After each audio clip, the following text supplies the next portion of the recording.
Those against?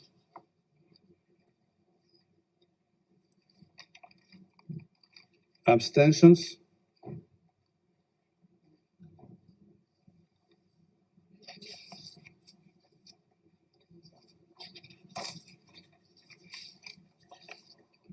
The result of the voting is as follows: 12 votes in favor, 1 vote against, 2 abstentions. The draft resolution has not been adopted owing to the negative vote of a permanent member of the council.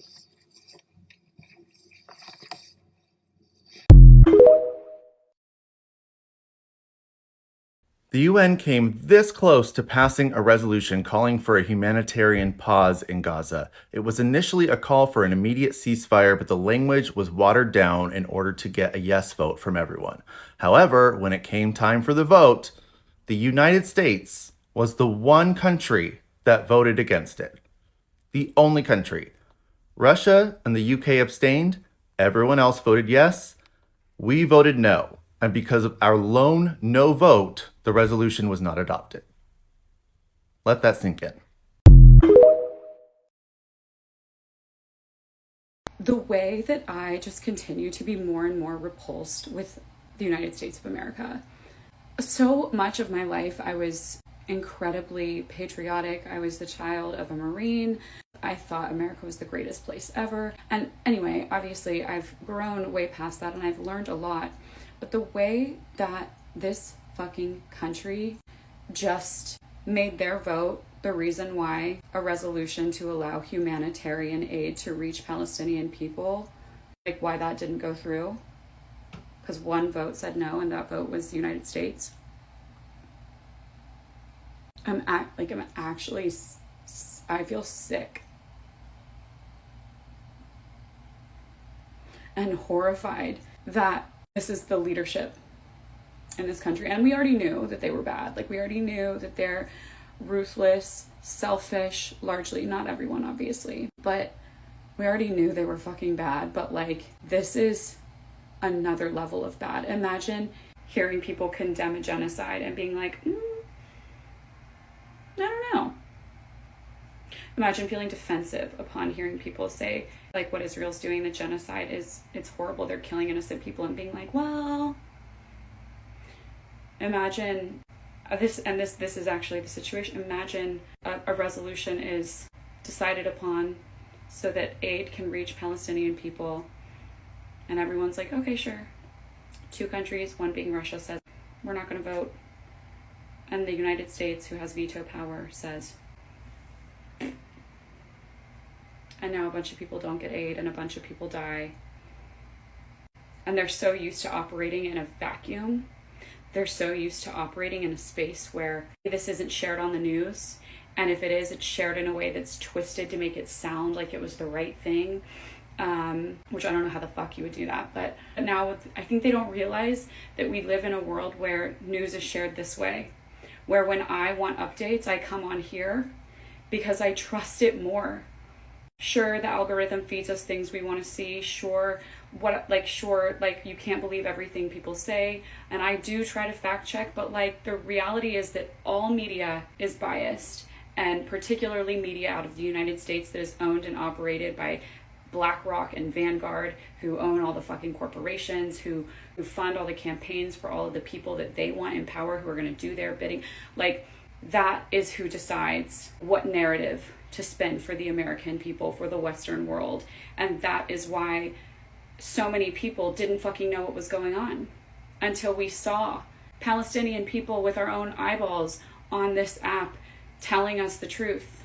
The hypocrisy that is context matters to justify the actions of Israel, but context doesn't matter to justify the actions of Hamas, even though what Hamas did, which was awful and heinous, was an attack after literally like nearly a century of brutalization and murder at the hands of Israel toward the Palestinian people. Like, Hamas says out loud whatever they say, which is horrific and should be condemned. But Israel doesn't say it out loud. They just do it, and the media doesn't cover it, and if they do, they cover it in a way that makes it sound like they're fighting back, they're defending themselves. They have one of the strongest militaries in the world.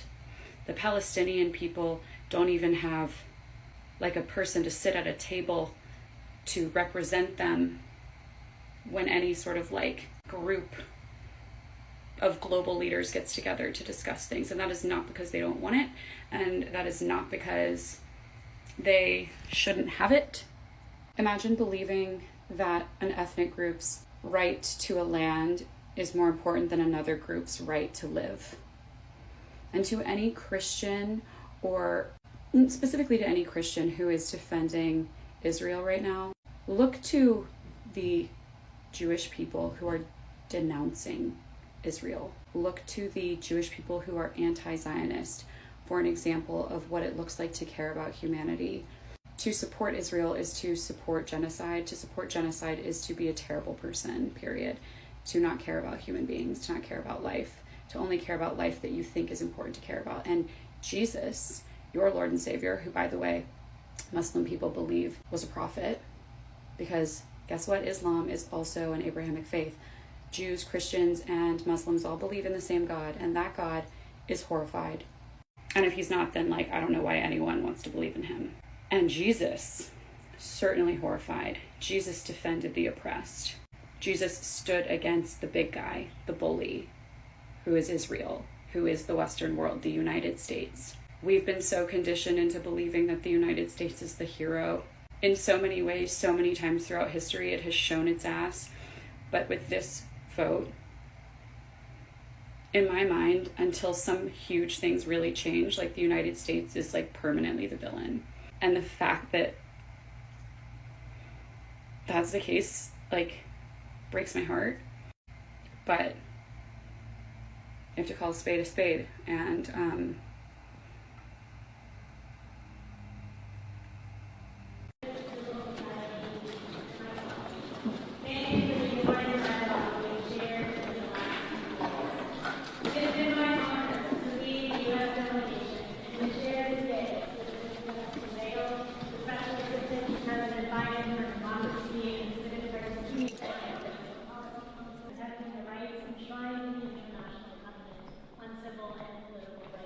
without distinction of any kind. As I said yesterday in my opening remarks, to discuss, and I am Plot twist. Looks like old Biden and Bibi are the only ones who love killing little babies and mommies and old people. Congrats. For real though, what the fuck is going on? What the fuck is going on? Literally every single person saying, hey, let's bring aid. And the only vote to veto was the US.